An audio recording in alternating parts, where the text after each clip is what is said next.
7 días. La actualidad semanal con perspectiva evangélica. Hola amigos, bienvenidos a un programa más de este análisis de la actualidad que hacemos desde Areópago Protestante. Les saluda Pedro Tarquis y tenemos ya con nosotros a Daniel Ofcan, director de Protestante Digital. Como siempre, bienvenido, Daniel. Hola Pedro, muchas gracias. Y Jonathan Soriano, redactor también del mismo medio. También, bienvenido, Jonathan. Muchas gracias, Pedro. Y tenemos con nosotros hoy como invitada especial a Asun Quintana, a la que le damos también la bienvenida. Hola, Asun. Hola, ¿qué tal? Gracias. Muy bien, nada, bienvenida. Eres Asun pastora desde hace 18 años en una iglesia de Madrid. Has sido consejera de la mujer del Consejo Evangélico de Madrid casi 6 años, fundador y presidenta de la plataforma Seneca Falls y ahora también responsable del grupo de trabajo de la mujer de la Alianza Evangélica Española. Sin duda toda una trayectoria en la que haya sido de forma voluntaria o no, ha vivido de cerca lo que es la lucha por la igualdad de la mujer en la iglesia y en la sociedad. ¿Esto es una vocación que nace, se hace o cómo la has vivido? Bueno, pues yo creo que las dos cosas, es decir, yo llevo 41 años en el Señor, ¿vale? Y desde luego cuando me convertí, o incluso antes de convertirme, nunca se me pasó por la cabeza el tema este de la mujer. Trabajé en muchísimas áreas, pero no. Pero a partir de un momento de mi vida, quizá allá por el año 2008, 2009, empezó a nacer en mí una inquietud. Yo creo que a medida que nos iba viendo, ¿no?, la cantidad de noticias, la situación de la mujer, claro, hay más medios de comunicación, vemos más la realidad que hay, pues empecé a tener en mí y también por experimentar de cerca muchos casos espirituales, abusos a mujeres, en fin. Todo esto me hizo que hubiera una carga fuerte en mi corazón por este tema, ¿no? Entonces yo diría que nace en un momento dado y se ha ido haciendo a través de los años, ya son muchos años, casi 12 años trabajando en este tema, en diferentes áreas del tema de la mujer, especialmente quizá más en el tema de lo que es la violencia contra la mujer, pero vamos, definitivamente trabajando en pro de la igualdad de la mujer. Así es que se nace y se hace, se curra. Asun, es frecuente que al hablar de feminismo desde el ámbito evangélico, actualmente se observe este concepto con algunos matices negativos, puede ser el caso.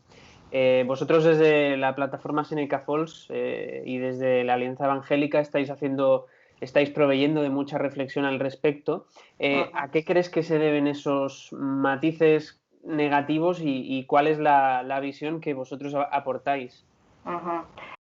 Pues mira, yo creo que esa visión negativa se debe en primer lugar por mucho prejuicio, voy a decir en primer lugar, muchos prejuicios que se tienen hacia el término feminismo. Desde el ámbito cristiano dice feminismo y ya se levantan las antenas, nos ponemos con las manos un poco así a ver si hay que morder a alguien. Y o sea que, por un lado, los prejuicios muchas veces se tienen por desconocimiento, entonces creo que hay muchísimo desconocimiento de lo que es realmente el feminismo. Y luego, por otro lado, porque se han interpretado mal, ha habido una incorrecta hermenéutica desde mi punto de vista de muchos textos bíblicos, no solo de los que se llaman textos conflictivos, sino de otros textos que arrojan muchísima luz y que para mí son textos columna base, textos que arrojan luz y que están clarísimos sobre estos textos oscuros, ¿no? ¿Y por qué todo esto? Pues porque ha habido toda una tradición. Yo creo que desde que el hombre se separó de Dios y una de las consecuencias de esa separación de Dios fue el varón se enseñoreará de ti, a consecuencia fue una predicción, que no una prescripción ni un mandamiento, ¿verdad? Es una consecuencia del pecado y como tantas otras consecuencias como creyentes tenemos que hacer por erradicar. Pues desde ahí ese peso de esa maldición ha estado ahí en la cultura y cayó incluso sobre los padres de la Iglesia, que interpretaron, puesto que en la cultura griega, romana, el concepto de la mujer era, vamos, un ser que imperfecto, a veces sin capacidad de pensar, en fin, tantísimas cosas, ¿no? Que maldito por el sexo, en fin, no da tiempo ahora a contar toda esta historia que es muy interesante. Y todo esto ha pesado siempre en la hermenéutica y por lo tanto, en la cultura ha tenido más peso a veces que una correcta interpretación, ¿no? Y todo para deciros que todo esto ha sido así hasta que en la Reforma hubo un poco de luz, se arrojó un poquito de luz. Lutero sí que es verdad que se abrió un poco, de hecho se casó, porque empezó a considerar el matrimonio como algo enriquecedor y como a la mujer como compañera, ¿no? Y en la Reforma también se pusieron de manifiesto textos tan claros como el sacerdocio universal, la lectura individual de la palabra, por lo tanto la alfabetización también de mujeres, en fin, empezó la mujer ahí a sobresalir un poco, hasta que en el siglo XIX tenemos los primeros movimientos feministas de la historia. El primer manifiesto colectivo oficial hecho por mujeres se firmó en una capilla metodista en el barrio de Seneca Falls, en Nueva York, en 1848. Y estas mujeres no eran ni nada más y nada menos que mujeres con unas profundas creencias cristianas, evangélicas, y estas mujeres eran también las que promovían en las calles los movimientos abolicionistas, movimientos en contra del alcoholismo, de lo que hoy llega a ser Alcohólicos Anónimos, por cierto, movimientos en contra de la esclavitud y de la segregación de los negros, ¿no? Todas estas mujeres estaban ahí en la calle hasta que se dieron cuenta que estaban luchando por los derechos de todo el mundo menos por los de ellas, ¿no? Y se las seguían marginando, excluyendo, etcétera. Aquí aparece también La cabaña del tío Tom, el famoso libro que fue también una bomba de Harriet Becker, en fin. Todo esto hace que surja el feminismo, o sea, por lo tanto, surge realmente de raíces bíblicas. Y eso es lo que no se sabe, y lo que ocurre también, Jonathan, es que el feminismo histórico, que llamamos así este feminismo auténtico, que emana de la propia Biblia, que ha ocurrido, que ha ido evolucionando, y bueno, de hecho ha habido 4 olas, ahora estamos en la 4ª ola del feminismo, y se han ido introduciendo conceptos, ideologías que no estaban al principio.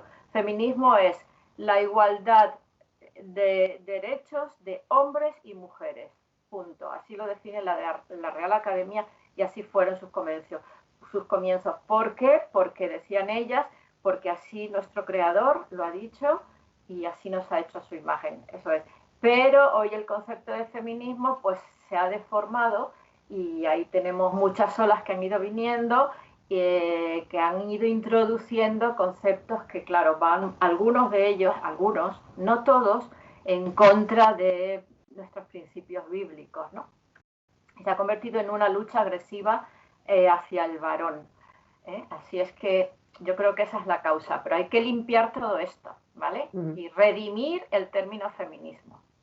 Muy interesante, Asun, lo que nos estás comentando y ese recorrido histórico que has realizado también ahora, que nos lleva también a que desde las iglesias, como decían antes mis compañeros, a veces se vea con sospecha el término feminismo, pero a la vez también nos encontramos con personas que consideran que en las iglesias evangélicas no hay un problema con respecto a la mujer o que no hay discriminación.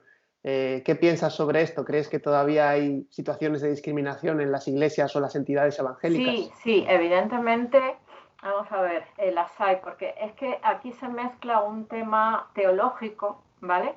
Que hay que respetar, es decir, una hermenéutica que hay que respetar, y que es la que estoy diciendo, que muchas veces pesa la cultura, somos hijos de nuestra cultura, y yo lo entiendo, pero cada vez más tenemos que liberarnos de esto. Entonces, algunas iglesias, pues, por temas teológicos, pues, desde mi punto de vista, siempre quiero aclarar que es mi punto de vista, no dogmatizar ni muchísimo menos, sí que creo que se mantienen lugares donde no, o funciones o roles que no puede desempeñar la mujer, por ejemplo, pero ya saliendo quizá de esta parte teológica, que no nos vamos a meter ahora porque no es el momento, sí que creo que sigue habiendo, es decir, el machismo es algo tan metido en nuestro ADN, en nuestra sangre, es algo que por tantos siglos se ha llevado dentro, que tenemos ya unos roles, unos estereotipos, unos clichés, unos mitos incluso, una forma de actuar que la llevamos muy dentro y necesitamos una reeducación, necesitamos una formación que no estamos recibiendo desde las iglesias, ¿no? Entonces esto ocurre, un trato a la mujer, yo lo he visto, voy a dar una redundancia, con mis propios ojos, he sido testigo de muchas veces cómo simplemente el trato a la mujer, frases que se dicen, etcétera, etcétera, ¿no? Y muchas donde las mujeres siguen siendo las que dan la escuela dominical a los niños y los grupos de mujeres, y esto es así, ¿vale? Luego también creo que existen casos incluso de violencia, lo creo porque también lo he visto, lo he vivido, he ayudado a mujeres a salir de estas situaciones dentro de las iglesias, y existe también, bueno, ya nos metemos en otro tema, de abusos, ¿no? Dentro de las familias, ¿vale? Entonces, en vez de dar solución a estos temas y sacarlos a la luz y tratarlos, pues se tapan por el que dirán, porque no se cree a las mujeres, sino que se las tacha muchas veces rebelde, porque no te sometes a tu marido, y con esto pues creo que sí. O sea, ahora sí que quiero decir, en honor a la verdad, que las parejas jóvenes, los matrimonios jóvenes creyentes cristianos que yo conozco en mi iglesia y otros muchos, sí que veo un cambio. Veo un cambio en cuanto a los roles que asumen, no son los estereotipos clásicos de la mujer ocupa de los niños, la casa, la educación, el hombre. No, todo esto ya se ha ido rompiendo, gracias a Dios. Hay una educación en la que se ve que tanto el hombre ha asumido su papel también como educador del hijo, el hombre también, lo que se llama la corresponsabilidad, también asume tareas del hogar. O sea, que en ese sentido yo sí que veo un gran cambio, grandísimo, ¿no? En muchos. Eso a nivel personal, familiar en ellos. Luego otra cosa es cuando en las iglesias, ¿vale? Pero sí que lo veo, ¿no? Ahora, sí que creo que queda mucho por hacer porque hay estadísticas por ahí que muestran que las mujeres invierten muchísimas más horas en las labores del hogar, que si si alguien tiene que dejar el trabajo secular por el cuidado de los niños es la mujer, que no puede su carrera profesional desarrollarla, siempre queda a la mitad porque si alguien tiene que renunciar es ella, que hay una brecha salarial enorme. O sea, que todas estas estadísticas nos muestran que bueno, hay una realidad ahí en la que creo que tenemos que participar hombres y mujeres si queremos cambiar esta realidad, ¿vale?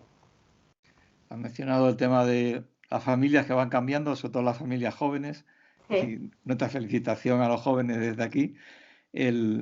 Quizás las entidades van un poquito por detrás, no son más lentas en cuanto al cambio. Algo que nos pasa a menudo cuando anunciamos en Protestante Digital algún evento, y suele ocurrir que aparecen las fotos de los conferenciantes y son fotos de varones, santos varones todos allí colocados sin ninguna mujer, que a menudo hay comentarios, además de mujeres a veces conocidas y que están haciendo un gran servicio a la iglesia, diciendo dónde está la mujer que podría hablar de estos temas, ¿no? Sí, mira, yo en eso lo tenía aquí apuntado, mira, y se me ha olvidado, Pedro, gracias. Sí, ese es otro síntoma de que casi la mayoría de los carteles son llenos de hombres. Ahora, y últimamente, ¿sabéis por qué aparecen alguna que otra mujer que ya están metiendo y tal? yo creo que porque somos unas pesadas y entonces empezamos en las redes, no habéis puesto ninguna mujer, tal, y ya estáis hartos. A ver, esto lo digo un poco en broma, ¿no? Pero somos muy pesadas. Yo creo que en este tema tenemos que ser muy intencionales, es decir, tanto en el cambio que se tiene que producir en las iglesias, en la sociedad. Pero bueno, ahora estamos hablando de la iglesia, tenemos que ser muy intencionales. Entonces, porque dicen, es que no hay mujeres, es que no, sí hay mujeres. Realmente habrá menos que hombres porque hemos tenido menos años, menos tiempo, menos oportunidades. Todavía hay, no os imagináis la cantidad de mujeres que hay acomplejadas. Les dices, oye, mira, que para que participes en esto, ay, no, es que no sé qué, no es mi momento, no estoy... No, los niños, no, es que la casa, o sea, todavía estamos así. Entonces, sí que es verdad que desde algunos sectores se está haciendo un esfuerzo y es que tiene que ser intencional, de decir, vamos a ver, vamos a organizar un congreso, pues tiene que haber, si hay 7 personas, mínimo 3, 4 mujeres y 3, 4 hombres. O sea, tiene que ser intencional y vamos a remover las piedras, lo que sea, pero vamos a poner a las mujeres, porque si no lo hacemos así, lo fácil y la tendencia es buscar a los hombres, porque evidentemente hay más, claro que sí. Así que en este sentido necesitamos ser muy intencionales. Has mencionado antes varios temas sangrantes, vamos a decir, en relación con la mujer, como es la violencia contra la mujer. Hay otros también, como la trata de personas, donde la Iglesia sí que creo que está haciendo una labor manifiesta, ¿no?, de presencia, de trabajo, pero habría otros como la conciliación laboral o como los micromachismos, que quizás ahí falta una sensibilización todavía. Sí, bueno, la conciliación laboral, todo esto, bueno, esto es más, es las leyes, el poder legislativo, ¿no? El que tiene aquí que los políticos y el gobierno en concreto, los que más tienen que colaborar para hacer leyes que beneficien a las mujeres, es decir, que nos den nuestro justo lugar, que se den, esto también, por ejemplo, se ha avanzado en los permisos de maternidad y paternidad, pero que ayuden a las mujeres en el tema de la maternidad, o sea, que hagan unas leyes más justas, que pueda haber unos horarios, y esto es muy, muy complicado porque, claro, las empresas van a lo que van, pero entonces, pues ya sabemos, ¿no?, que despiden a mujeres antes que a hombres, que contratan a mujeres antes que a hombres, en fin, todo esto, ¿no? Pero sí que yo creo que ahí está más el tema de lo que es el gobierno, de la lucha por hacer unas leyes más justas y una aplicación más justa de las leyes. O sea, por un lado está nuestra actuación en cuanto al ámbito legal, jueces, gobierno tal, luego está nuestra actuación en cuanto al ámbito de educación, y ahí es donde entran el ámbito pedagógico, de prevención y de formación, que ahí es donde entran lo que se llaman micromachismos, que en realidad no son micro, son macro, pero bueno, los han llamado así, es un término que se acuñó en 1995 por un sociólogo, y son las actitudes que se dan en el día a día, inconscientes por eso, porque las llevamos dentro, y que son micro. Hay muchos en la publicidad, hay muchos en, por ejemplo, eso, el que todavía se conciba que el hombre ayuda en las tareas del hogar, pues eso hay que cambiarlo, no ayuda, tienen que ser corresponsables, ¿no? En la publicidad nos podemos fijar, y bueno, esto es para dar un taller, pero hay muchísimos, sobre todo en el sector de perfumes, en la hipersexualización que hay de la mujer. Es decir, todo esto es en el día a día, si os vais fijando, pues hay un montón de micromachismos del día a día que se dan, ¿no?, en los niños de azul y las niñas de rosa, en fin. Hay muchísimos detalles, y esto es una cuestión de educación. Tenemos que actuar en el ámbito de educación. Saber, hay 2 sexos biológicos, ¿verdad?, que son ahí, eso es un hecho, no lo puede cambiar nadie, pero sí hay... Es cierto que sí que hay, con unos límites, diferentes estereotipos, géneros que se nos han encasillado a mujeres y otros se han encasillado a hombres, y la mujer sirve para estas profesiones. Esto influye mucho, por ejemplo, en las pocas mujeres que hay científicas, investigadores, porque no hay referentes. O sea, todo esto son micromachismos del día a día que van influyendo en la educación de nuestros niños. Por eso es tan importante aprender la educación en igualdad. Asun, comentabas sobre la maternidad y esto es interesante porque es un concepto que está ligado únicamente a la feminidad, a la mujer, ¿no? Igual que la paternidad lo está al hombre, a la masculinidad. Pero en este sentido, como tú comentabas ahora, la verdad es que han ido surgiendo muchos obstáculos y parece que la vida ha avanzado de una manera que no se han ido adaptando las circunstancias familiares y personales, ¿no? Para equipararse al mismo nivel.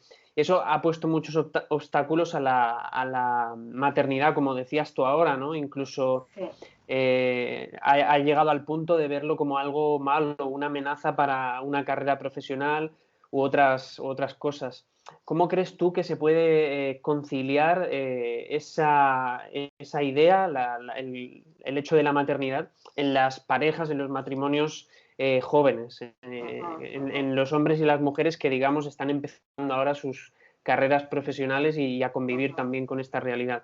Sí, la verdad es que, bueno, eso, que el índice de natalidad está bajando de una manera bestial en España, sobre todo, ¿no? Entonces, evidentemente, yo sí que creo que esto es una carrera de obstáculos y, sobre todo, claro, al tomar la mujer también su desarrollo profesional, que es justo y es lícito, pues se crea este problema. Pero yo creo que, por un lado, creo que eso, en cuanto a las leyes, ahí hay que trabajar mucho para ayudar a que los padres jóvenes, jóvenes ahora se suelen casar a partir de los 30 y suelen tener hijos ya a los 30 y tantos, ¿no? Es decir, todo esto ha cambiado mucho. En este sentido hay que pensar que también han tenido tiempo, de ahí, eso es una ventaja, por un lado, han desarrollado más sus carreras, pero creo que el terreno, hay que trabajar muchísimo el terreno legal, por eso es tan importante que influyamos también en la política como creyentes, como cristianos, que ojalá podamos abrirnos camino. A mí me encantaría desde esta plataforma y desde el grupo de Mujer de la Alianza poder llegar a políticos, poder ir con nuestras, influenciar, ¿no? Con nuestras ideas, ojalá. Entonces yo creo, es decir, respeto que esto hay que respetarlo, que cada pareja, porque hay parejas que deciden no tener hijos y cada vez hay más. Entonces lo respeto, ¿no? Pero yo personalmente creo que, a ver, un matrimonio que se quiere en amor, pues es un regalo precioso. No digo que esté incompleto, porque estamos completos por nosotros mismos y como matrimonio, pero sí es una faceta increíble la maternidad y la paternidad, ¿no? Es un regalo precioso de Dios, es una bendición, es una dimensión nueva en la pareja. Y entonces yo creo que hay que ir a por ello, ¿no? Ahora, entendiendo todos esos obstáculos, creo que el matrimonio se tiene que tener muy firme lo que quiere, darse cuenta de lo importante y la prioridad que es la dimensión paternal y maternal, y desde luego pues creo que necesitamos ayudas que no sean los abuelos, claro, que por supuesto estamos ahí, pero necesitamos ayudas. Hay otros países de Europa, Alemania, Holanda, que las ventajas son increíbles, es decir, dejar un año entero de maternidad, hay una paga extraordinaria por maternidad, una paga buenísima por hijo, o sea, hay unos incentivos. Yo entiendo que los jóvenes estén ahí atorados, porque realmente está la situación muy, muy, muy complicada, ¿no? Entonces, si otros países de Europa lo están haciendo, ¿por qué no se hace en España? ¿Qué está pasando? ¿Cuál es y realmente está perjudicando, porque digo, el índice de natalidad está bajísimo, y esto nos va a perjudicar, ¿no? Entonces, es un círculo, una pescadilla que se muerde la cola, y necesitamos esas ayudas, por supuesto.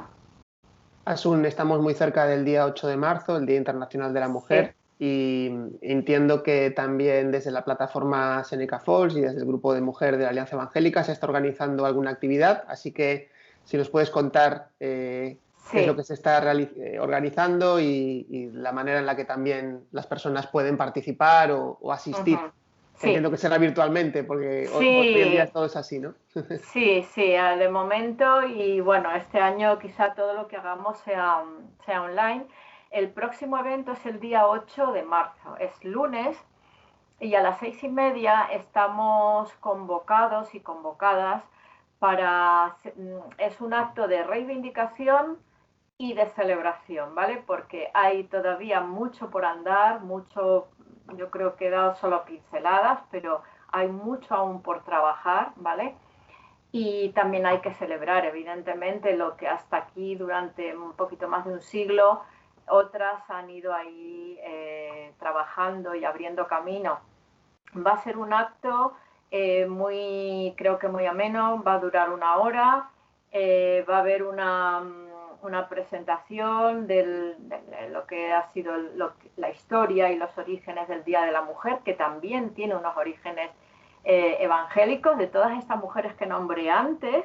Otro de los frutos que dieron, unido a movimientos huelguistas, las primeras huelgas feministas, o sea, de mujeres en el siglo XIX, dio lugar al Día de la Mujer. Bueno, nos va a hablar Antonio Simoni, que es profesor del seminario en Azuqueca y también es pastor y un hombre muy historiador. Nos va a hablar de este tema. Voy a dar yo también una pincelada en cuanto a la actualidad de lo que es el feminismo cristiano y lo que entendemos por feminismo cristiano, a ver si ayudamos a aclarar conceptos. Va a haber arte, una pintura mientras se recita un texto, va a haber música. Entonces, bueno, yo creo que... Y va a haber también opiniones diferentes, muy breves, son cortos, de diferentes líderes, mujeres y hombres del ámbito evangélico, que van a opinar sobre este tema, ¿vale? Entonces, yo creo que va a estar muy interesante. En Facebook lo estamos anunciando continuamente, ya sabéis, con un poco de pesadez, pero bueno, hay que hacerlo así. Así que estaremos en el canal de Facebook de Seneca Falls y en YouTube también, el canal de Seneca Falls de YouTube, y también el Consejo Evangélico de Madrid va a emitirlo a través de su canal, ¿vale? Porque es un acto que se hace organizado por el CEM, Consejo Evangélico de Madrid, y por Seneca Falls, ¿vale? Así es que, y apoyado por todas las denominaciones que yo conozca evangélicas de mujeres, ¿vale? Así que, bueno, creo que todo esto también está sirviendo para unirnos como mujeres, ¿eh? Y está siendo muy bueno romper las barreras de las denominaciones. Así que creo que merece la pena que lo oigáis todos, que lo escuchéis, porque creo que el cambio que necesita la mujer creo que nos concierne a hombres y a mujeres, porque también afecta al hombre de lleno y lo va a mejorar, a beneficiar y va a beneficiar a la sociedad y a las iglesias. Pues nada. Se me olvidó una cosita, si sí. me dejáis lo último, anunciar que para el día 12 de noviembre, perdón, ay Dios mío, 12 de marzo, que es el viernes próximo, tenemos una convocatoria de oración desde el grupo de trabajo Mujer, una gran convocatoria de oración por todos estos temas que quieren llevarse hoy al Consejo de Ministros para hacerse leyes que consideramos un poco disparatadas, por todo el tema de la educación, por todo el tema de la ley trans, donde sabéis que hay una división ahí también en el movimiento feminista, una convocatoria de oración organizada desde el Grupo Trabajo Mujer, Alianza y Seneca Falls. De verdad, va a merecer la pena. Vamos a invitar, por invitación e inscripción, a muchos líderes, mujeres y hombres evangélicos. Así que el día 12, estar atentos en las redes que lo vamos a lanzar, ¿vale? Entonces, sintetizando para que la gente lo recuerde, el lunes 8 de marzo, 18:30, busquen en Facebook plataforma Seneca Falls, FALLS, y allí estará emitiéndose en directo. Y luego el 12, que es el viernes, pues también habrá una gran convocatoria a oración. A Dios rogando y con el mazo dando, ¿no? A ver. Es así, muy importante. La oración transforma y la oración tiene poder, así que tenemos que hacerlo también, Amén. claro. No debemos de dejarlo. Es No. la gasolina que mueve el coche. Eso es. Pues no sé si para terminar, Asun, ¿quieres resumir, añadir algo más, cualquier cosa que quieras decir? No, yo, bueno, animar a que se caigan estos prejuicios, esta cierta aversión que se tiene, que no somos, también eso nos encasillan en abortistas, feminazis, y que todo esto es mentira y que se nos vaya conociendo. Yo lo que pido es oportunidad para que se nos vaya conociendo, que nos abran puertas en eventos, en iglesias, y que se nos vaya conociendo verdaderamente, porque nosotros vamos de la mano de Jesús, vamos de la mano de la Biblia y no nos apartamos de ahí. Así que no olvidéis que somos mujeres feministas cristianas, o mejor dicho, cristianas y luego todo lo que sea, feministas. Pues muchísimas gracias. Asun Quintana, pastora en Madrid y presidenta de Seneca Falls y responsable del grupo de trabajo de la mujer de la Alianza Evangélica Española. Bueno, queridos amigos, pasamos a la segunda parte de este programa en la que vamos a analizar un tema de actualidad que nos incumbe directamente y que ha sido una sorpresa. Verán cómo, si no han leído la noticia, les va a resultar más que interesante. Nos la va a explicar Daniel Lofkan. Adelante, Daniel. Pues sí, la noticia tiene que ver con la estadística de los evangélicos en España. Hace unos días se actualizó la web del Observatorio de Pluralismo y Convivencia. Este es un observatorio que desde hace ya muchos años está realizando una monitorización de las estadísticas de las minorías religiosas, el Observatorio de Pluralismo Religioso, perdón, que depende de Pluralismo y Convivencia, lo había dicho el nombre de manera incorrecta. Y en este informe han actualizado la web junto con estadísticas interesantes, como por ejemplo que los evangélicos están muy cerca ya del 2% de la población en España, según los estudios que ellos han realizado, y también la línea histórica que se puede ver a partir de las encuestas que se han realizado en el CIS y otros organismos oficiales. Es interesante pues porque podemos ver el crecimiento evangélico en los últimos años. La comunidad evangélica en España ha crecido de manera bastante notable, siguiendo estas estadísticas, y las vamos a ver también en pantalla.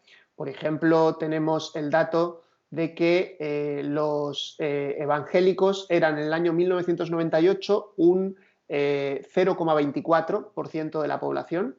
En el año 2008 eran un 0, perdón, que me he perdido la cifra, un 0,68 es decir, digamos que se multiplicaron por 3 hacia el año 2008, pero al llegar al año 2018 llegamos a esta cifra muy cercana al 2%, al 1,96. Es decir, en esos 20 años, desde el 0,24 al 1,96, pues se ha multiplicado por 8 el porcentaje de evangélicos en España.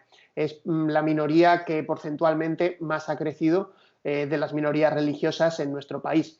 A la vez se ha dado un descenso muy considerable de la fe católica, de la confesión católica, que ha pasado del 83% en el 98 al 64% en el 2018. Y si alguna es la que crece también de manera muy exponencial, sería la de aquellos que no se identifican con ninguna religión.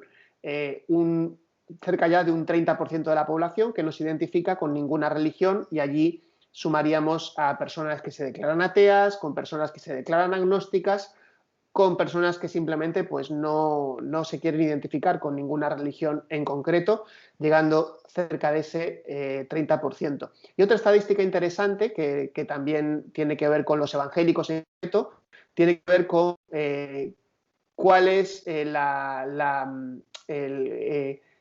en cuanto a la juventud, el margen de población dependiendo de su edad. Y en este sentido, la fe evangélica alcanza cerca del 3% en la edad más joven, es decir, el margen estudiado entre 18 y 29 años, un 3% de la población ahí se identificaría como evangélicos, que es bastante superior a ese 2% en el cómputo general. También las mujeres son una mayoría muy relevante en el ámbito evangélico, 2,84% de las mujeres frente a un 1,22% de los hombres que se identificarían como evangélicos en España. Es impresionante, ser además un estudio ajeno, con la objetividad. Bueno, hay que felicitar a la Fundación Pluralismo y Convivencia por este estudio, porque nos ayuda a sacar una foto que incluso a nosotros nos sorprende. Estar cerca del 2% es alto, pero que además sean los jóvenes, donde hay un mayor crecimiento, va en contra de, vamos a decir, los paradigmas habituales que dicen que la fe entre la gente joven está descendiendo. Sí, yo creo que en general, la cuestión es que en general sí se podría ver un descenso, es decir, en el grupo, por ejemplo, donde más pierde peso la fe católica, que es la mayoritaria, es en los jóvenes. Pero justamente que en el ámbito evangélico pase lo contrario, pues yo creo que eso sí que es muy relevante, ¿no? Y bueno, en ese sentido habla de lo que vemos un poco en las iglesias evangélicas, es decir, la idea que tenemos, y creo que es una idea además, una panorámica correcta de lo que es el ámbito evangélico actual en España, es que suele estar formado por familias y la familia suele acudir junta a la iglesia y normalmente pues en las familias hay hijos, o sea, la natalidad también es más alta en los grupos evangélicos que en el general de la población. Y bueno, aunque sí que hay un fenómeno de personas que se marchan y bueno, de jóvenes que se van de la iglesia, lo hemos hablado en muchas ocasiones también en Protestante Digital, pues hay un núcleo muy grande de jóvenes que se mantienen en la iglesia y que siguen asistiendo a la iglesia, y también, por supuesto, jóvenes que se convierten, que se hacen evangélicos, ya que es dicen los que hablan de estadísticas de conversiones y de nuevos creyentes, han detectado que también es en el margen entre los 10 años y los 20 años cuando más personas dan el paso de fe, de convertirse a la fe evangélica. Por lo tanto, estas dos cuestiones creo que son las que hacen que ese número esté ahí. En cambio, en la fe católica, digamos que están en un fenómeno diferente porque están en una cierta pérdida de relevancia, bueno, la hemos visto ya cultural, por supuesto, y en cuanto a social, y claro, en este sentido también la fe católica siempre ha sido la fe cultural en España, y como cada vez tenemos una cultura que se aleja más, sin ninguna duda, de los valores cristianos y de la presencia incluso cristiana en el ámbito público, pues se nota en las respuestas y en las estadísticas que se presentan, ¿no?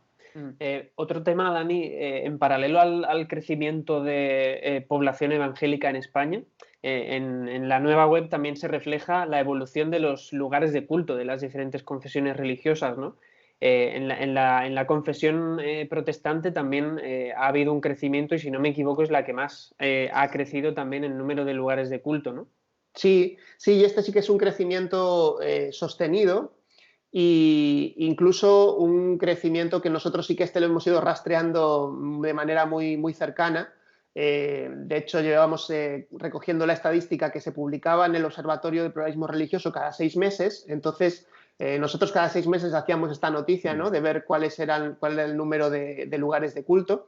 Es verdad que el registro aquí sí que a veces puede tener ciertos errores, y bueno, así lo dice también el Observatorio del Pluralismo Religioso, porque ellos aquí sí que toman cifras del registro que tienen, el registro de lugares religiosos en el ministerio, pero también registros propios que tienen ellos, y a veces pues en ese cruce de datos a veces pues puede haber circunstancias como, por ejemplo, una iglesia que ha cambiado de domicilio y no se ha notificado a los dos organismos, entonces, bueno, pues aparecen dos en lugar de uno.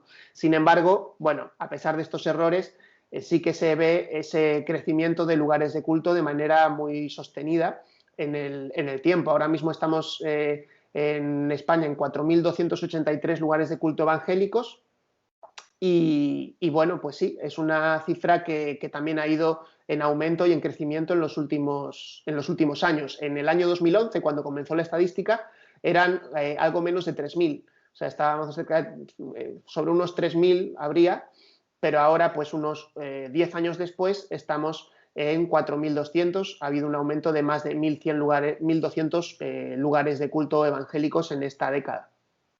Daniel, no sé si el estudio contempla la influencia que ha tenido la población inmigrante, sobre todo latina, en el crecimiento, o eso no está incluido. Bueno, se puede ver reflejado en la estadística, sí, y de hecho nosotros también lo resaltábamos en la información, porque realmente se puede ver que en el ámbito de la población extranjera, es decir, si solo vemos la población extranjera en España, podemos, o personas que no han nacido en España, que están viviendo en España, el porcentaje de evangélicos ahí es de un 10%. Es decir, que 1 de cada 10 extranjeros que viven en España se identifican como evangélicos. Claro, es un número muy, muy alto comparado con los españoles que han nacido en España y que es menos de un 1%. Es un 0, creo que era un 0,8 o un 0,7, ahora no tengo el número delante, pero era ese aproximadamente. Y claro, esto realmente nos muestra la realidad también es decir, la realidad de las iglesias evangélicas, que se han visto muy fortalecidas por la llegada de extranjeros que ya venían siendo creyentes muchos de ellos, y bueno, esto se vio sobre todo, lo hemos hablado varias veces, a causa del fenómeno migratorio que se dio sobre todo en la década de los 2000, cuando hubo estas regularizaciones realmente beneficiosas para muchísimas personas que venían sobre todo de Latinoamérica. Ha habido una inmigración de Latinoamérica, de Bolivia, de Colombia, de Argentina, de muchos países, de Venezuela también, y muchas de las personas que han llegado a España venían con una fe evangélica y han venido a nutrir el número de las iglesias evangélicas y a hacer notorio ese crecimiento. Y también hay que destacar que dentro de ese porcentaje no son solo personas que han llegado, sino también personas que a veces han llegado de fuera, de España, que no eran evangélicas, pero al estar aquí en España han sido evangelizados y se han convertido también a la fe evangélica, que también es un porcentaje que también no viene detallado, pero sí que lo sabemos por nuestra conversación con personas que se mueven en el ámbito de la misión, como también muchas personas llegan al evangelio de otros países que se acercan a una iglesia evangélica quizá por primera vez cuando están aquí en España. Calculando el 2%, o casi, de la población española, estamos cerca de 1 millón de personas, sería. O sea, es una cifra... Aquí un mensaje a los políticos. Son 1 millón de votos. Sí. Si fuéramos capaces de unificar, no se va a pedir el voto a un partido concreto, pero debería ser tenido en cuenta. Sí, creo que esto nos puede hacer pensar en que probablemente podamos tomar más relevancia si somos capaces de unificarnos alrededor de ciertos proyectos o ciertas iniciativas que en algún momento pudieran ser adecuadas y que todo el pueblo evangélico quisiera apoyarlas. Tal vez nos sorprenderíamos de ver el número. Y en ese sentido, pues ojalá que podamos ser conscientes de ello y, bueno, simplemente también para contribuir de manera constructiva al crecimiento y a la construcción de nuestro país. Como hablábamos ahora hace poco en el encuentro de IDEA, del que hemos publicado también una crónica sobre las conferencias del día sábado, cuando hablaba José Moreno Berrocal sobre la libertad de conciencia, él compartía que realmente era un tema muy importante y en el que los evangélicos podíamos, por ejemplo, ser pues tomarlo como un bastión de defensa sin lugar a dudas, porque es algo que además históricamente viene refrendado por la Reforma y por muchísimos referentes evangélicos en la historia. Y él hablaba de que más allá de que fuéramos muchos o pocos, que la humildad y la persuasión sea nuestra bandera, ¿no? En un sentido, no queremos decirle a la gente somos muchos y entonces tenéis que hacernos caso, sino que sea más bien la actitud. Tenemos algo que decir, es importante, es positivo para todos y por eso estamos aquí para construirlo, ¿no? Para construir para mejor. Aunque a mí eso, por la experiencia práctica, recuerda la famosa historia del Principito de Saint-Exupéry, ¿no? Cuando llega un sabio y dice que ha hecho un descubrimiento y va vestido de árabe, y nadie le hace caso, después se viste de traje occidental y todo el mundo le escucha y le aplaude. A veces el número ayuda, no voy a decir que esa sea la base pero sí que es un argumento que nos puede ayudar, aunque no sea... Lo más importante es que es la esencia del pensamiento, desde luego. Pues la verdad es que, bueno, ya digo, nos sorprende porque la visión panorámica desde fuera nos ayuda, como dice la frase, a ver mejor el bosque, que a veces los árboles estamos tan metidos dentro que no vemos el conjunto, ¿no? Y realmente es de agradecer, y también a los hermanos en la fe que vienen de otros países, pues que decirle bienvenidos, ¿no? Nunca mejor dicho, que debemos también de valorarles en este aspecto de que nos han ayudado. Pues no sé si queréis alguna cosa más antes de terminar. Bueno, como siempre y de vez en cuando decimos que las personas que nos ven y que nos siguen a través de YouTube, Facebook o de otras plataformas o de Protestante Digital, si tienen alguna sugerencia, algún tema de que quieran que tratemos, pues que nos lo pueden sugerir y sin duda que lo tendremos en mente para futuros programas también. Muy bien, pues dicho queda, bienvenidas todas las ideas, y ya nos despedimos de Daniel Ofcan, de Jonathan Soriano y un servidor, Pedro Tarquis, que le damos las gracias por habernos escuchado y visto hasta aquí. Que Dios les bendiga y Dios mediante nos veremos la próxima semana. Hasta luego. 7 días. La actualidad semanal con perspectiva evangélica.